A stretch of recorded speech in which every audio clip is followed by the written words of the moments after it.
ইকরাম বিশেষ করে উপস্থিত রয়েছেন এই জনপদের কৃতি সন্তান সাতকানিয়া মহিলা কলেজের সম্মানিত প্রফেসর জনাব প্রফেসর মাওলানা আসাদুল্লাহ ইসলামাবাদী হাফিজাহুল্লাহ, উপস্থিত রয়েছেন এই ঐতিহ্যবাহী মাদ্রাসার গভর্নিং বডির সম্মানিত সভাপতি সুন্নতে হাকিমিয়া কামিল মাদ্রাসার এই প্রাক্তন কৃতি ছাত্র, এলাকার এই গর্বিত সন্তান, অঞ্চলের এই সকলের পরিচিত শাহজাহাব কেবলা রহমতুল্লাহ কলেজের পুত্রা নাতি জনাব আলহাজ মৌলানা আব্দুল মালিক মোহাম্মদ ইবনে দিনার নাজাত সাহেব হাফিজাহুল্লাহ, সুন্নতে হাকিমিয়া কামিল মাদ্রাসার সম্মানিত উস্তাদ কারি মৌলানা রবিউল্লাহ সাহেব, অত্র প্রতিষ্ঠানের সুযোগ্য প্রিন্সিপাল মহোদয়, নিবেদিত প্রাণ আসাতাজে একরাম শিক্ষক মণ্ডলী, সম্মানিত ভাই বন্ধুগণ, সুপ্রিয় শিক্ষার্থীরা, আল্লাহ রাব্বুল আলামিনের শুকরিয়া। আল্লাহ তাআলা আমাদেরকে আমাদের হায়াতের কিছু সময় দিনই এ বাগান এলমের এই জংশন এলম বিস্তারের এই মার্কাজে আল্লাহ তাআলা আমাদের শামিল করেছেন, উপস্থিত হওয়ার সৌভাগ্য নসিব করেছেন। আমরা আল্লাহর শুকরিয়া আদায় করি, আলহামদুলিল্লাহ। সম্মানিত এলাকাবাসী, এই মাদ্রাসা দিনই চর্চা যতদিন এই জমিনে থাকবে, পৃথিবী আল্লাহ তাআলা ততদিন বেঁচিয়ে রাখবেন।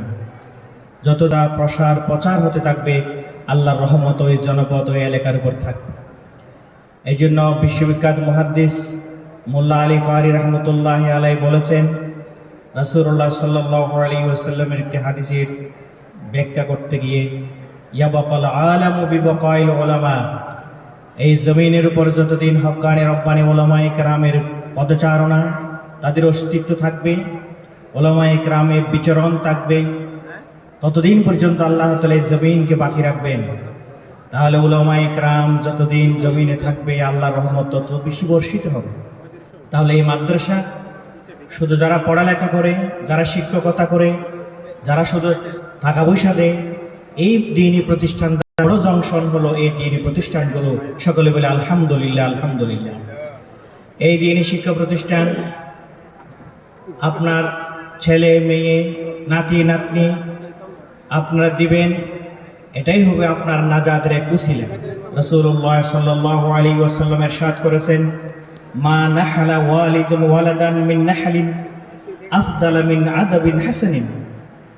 ও দুনিয়ার মানুষ, আল্লাহ নবী সাল্লাল্লাহু আলাইহি ওয়াসাল্লাম ১৫০০ বছর আগে বলেছেন, একজন মা বাবা, একজন অভিভাবক তার সন্তান সন্ততিকে তার দুনিয়া থেকে যাওয়ার আগে, একজন মা বাবা তাকে টাকা পয়সা গাড়ি বাড়ি অনেক কিছু রেখে দিল, কিন্তু তাকে দ্বীন শিখায় নাই, ওহির এলম শিখায় নাই, কোরআন শিখায় নাই। আরেকজন মা বাবা দুনিয়া থেকে যাওয়ার বেলায় তার জন্ম দেওয়া সেই সন্তান সন্ততিকে কোরআনের এলম শিখাইল, এলমে দ্বীন শিখাইল, কোরআন সুন্নাহর ধারক বাহক বানাইল। রাসূলুল্লাহ সাল্লাল্লাহু আলাইহি ওয়াসাল্লাম বলেন, সেই মা বাবা হল আল্লাহর দরবারে শ্রেষ্ঠ দানবীর, সবচেয়ে বড় দানবীর হিসেবে আল্লাহ তাআলার কাছে সেই বিবেচিত হবে। সকলে বলে আলহামদুলিল্লাহ। আর যে সন্তান সন্ততিগুলো আপনি একদিন কোরআন পড়ার জন্য এই মাদ্রাসায় দিলেন, অথবা পড়ার জন্য আপনারা সহায়তা করলেন, কবরে যাওয়ার পর আপনার ওই ছেলে মেয়ে যখন আল্লাহর দরবারে হাত তুলে দোয়া করবে, আপনার কবরের জীবন পরকালীন জীবন নাজাতের উসিলা হয়ে যাবে। এই জন্য এই দ্বীনি শিক্ষা প্রতিষ্ঠানের ছেলে মেয়ে দেওয়া, দ্বীনি শিক্ষা প্রতিষ্ঠানের সাহায্য সহযোগিতা করা হলো আপনার আমার দুনিয়ার কল্যাণ যেমন হবে, আখিরাতের কল্যাণের জন্য এটা আমাদের জন্য খুবই অত্যন্ত জরুরি। এই প্রতিষ্ঠানে দ্বীনি প্রতিষ্ঠানকে সাহায্য সহযোগিতা করা, কথা দিয়ে, অর্থ দিয়ে, সময় দিয়ে, শ্রম দিয়ে, বুদ্ধি দিয়ে, পরামর্শ দিয়ে উপস্থিত হয়ে, এটি হবে আমার আপনার সেই এই দুনিয়ার জীবনের পর কবরের জীবনের জন্য নাজাতের শান্তির কারণ, পরকালীন জীবনের জন্য মুক্তির উসিলা। আল্লাহ তাআলা কোরআনে কারীমে বলছেন, ওয়ামা তুকাদ্দিমু লিআনফুসিকুম মিন খায়রিন তাজিদুহু ইনদাল্লাহ। ও আমার বান্দাগণ, তোমরা তোমাদের জীবিত থাকতে হায়াতে যা কিছু কল্যাণকর জিনিস তোমরা করে যাবে, এগুলো অবশ্যই আমি আল্লাহর কাছে তোমরা পাবেই পাবে। সুবহানাল্লাহ। এই জন্য এই দ্বীনি শিক্ষা প্রতিষ্ঠানকে আমরা সাহায্য সহযোগিতা করব, আমরা সমর্থন করব, ছেলে মেয়ে দিয়ে সহায়তা করব। সব কিছু আল্লাহ তাআলা আমাদের জন্য গুণে গুণে সব কিছু আল্লাহ তাআলা রেখে দেবেন, আমরা পাবোই পাবো। আল্লাহ তাআলা কোরআনের কারীমের আরেকটা আয়াত বলেছেন, আমি আর 2 মিনিট বলে শেষ করব। এখানে উলামায়ে কেরাম আছেন, আল্লাহ তাআলা কোরআনে কারিমে বলছেন যে আল মাল ওয়াল বুনুন জিনাতুল হায়াতুদ দুনিয়া ওয়াল বাকিয়াতুস সালিহাত খায়রুন ইনদা রাব্বিক। আল্লাহ তাআলা বলছেন, ও আমার বান্দা বান্দি, তোমার টাকা পয়সার অডেল সম্পদের তুমি মালিক, তোমার ধন জন সন্তান সন্ততি আছে, তোমার সাপোর্টার আছে, সহযোগী আছে, সমর্থনকারী আছে, তোমার ধন জন সব কিছু হচ্ছে কিছুদিনের সৌন্দর্য, জিনাতুল হায়াতুদ দুনিয়া। কিন্তু ওয়াল বাকিয়াতুস সালিহাত, তোমার এই দান সাদকা, তোমার নেককার সন্তান সন্ততি, তোমার ইবাদত বندگی সব কিছু সে হবে ওয়া খায়রু আমালা। তোমার কাছে এই প্রতিষ্ঠানকে তুমি এক বস্তা সিমেন্ট দিয়েছো, এটাই তোমার মুসিবতের সময় সর্বাধিক প্রত্যাশার জিনিস হবে। এই মুসিবতের সময়, বিপদের সময় তোমার নাজাতের সবচেয়ে বড় উসিলা হিসেবে তুমি আমি আল্লাহর কাছে পাবো। এই জন্য আসুন আমরা এই দ্বীনি শিক্ষা প্রতিষ্ঠানটা আঁকড়িয়ে ধরি, আলেম তৈরির আমরা এই কারখানাগুলোকে সাহায্য করি। আলেম তৈরির এই কারখানার মাধ্যমে আমরা যেন আল্লাহর দ্বীন, কোরআন এবং সুন্নাহর এই বিধানকে মানুষের ধারে ধারে পৌঁছে দেওয়ার একদল মানুষ তৈরি করি। কারণ আমাদের সমাজে আজকে কোনো কিছুর অভাব নাই, কিন্তু অভাব হলো একদম যোগ্য আলেম, যারা এলমের কথাগুলো মানুষের ধারে ধারে পৌঁছাবে, ইসলামের বাণীকে পৌঁছে দিতে হবে।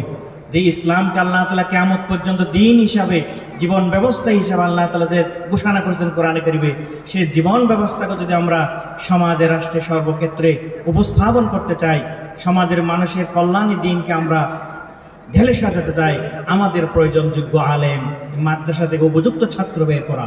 তাহলে ওরাই তো একদিন সমাজের, রাষ্ট্রের হাল ধরবে, দেশের কল্যাণ করবে, মানুষকে দ্বীনের পথে আগিয়ে নিয়ে যাবে। তাই আসলে এই প্রতিষ্ঠান সহ এলাকার সব দ্বীনি শিক্ষা প্রতিষ্ঠানকে আমরা সাহায্য সহযোগিতা করব। আমরা তাদের পৃষ্ঠপোষকতা দেব, যাতে আল্লাহর দ্বীনের এই ঝান্ডা কিয়ামত পর্যন্ত তারা ধরে রাখতে পারে। পরিশেষে আমাকে কিছু বলার সুযোগ দেওয়ার জন্য অধ্যক্ষ মহোদয় সহ আমাদের সভাপতি মহোদয় আবু তোরাব ভাই, আমার অনেক সিনিয়র, আমাদের মাদ্রাসা সুন্নতি মাদ্রাসা, উনি আমাদের সিনিয়র বেশি ছিলেন, উনিও আমাকে আন্তরিকতার সাথে আসতে বলেছেন, আমিও এসেছি। আপনাদের সকলের প্রতি আমি শুকরিয়া জানাই।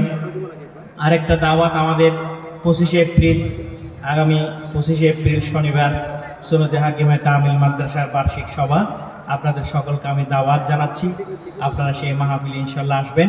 তো আমাদের মাঝে আমার এই পাশেই আছেন, আসলে আমি খেয়াল করে নেই যে এখানে দেখলাম আমাদের অত্যন্ত আপনজন, এই মাদ্রাসা যার কয়েক যুগ তিনি এই মাদ্রাসার খেদমাতে ছিলেন, এই মাদ্রাসার প্রতিষ্ঠাতা প্রিন্সিপাল হযরত আল্লামা মরহুম সিরাজুল ইসলাম রহমতুল্লাহ আলাই হাত ধরে তিনি এই প্রতিষ্ঠানে তিনি এসেছিলেন। এই পাটিয়াটি পা করে এই মাদ্রাসাকে এই পর্যন্ত এনেছেন, খেদমাত তার অসংখ্য এই মাদ্রাসার উপর। এই যে সাবেক প্রিন্সিপাল জনাব আল্লাহ মাওলানা আবু নসর হাসান হাফিজাহুল্লাহ, উনিও আছেন। আল্লাহ তাআলা ওনাকে হায়াতে তাইয়্যিবা মা সিহাতুল জামিলা দান করে, সকলে বলে আমিন। আমি এই কথাগুলো বলেই আমার কথা এখানে শেষ করছি। আসসালামু আলাইকুম ওয়া রাহমাতুল্লাহি ওয়া বারাকাতুহু।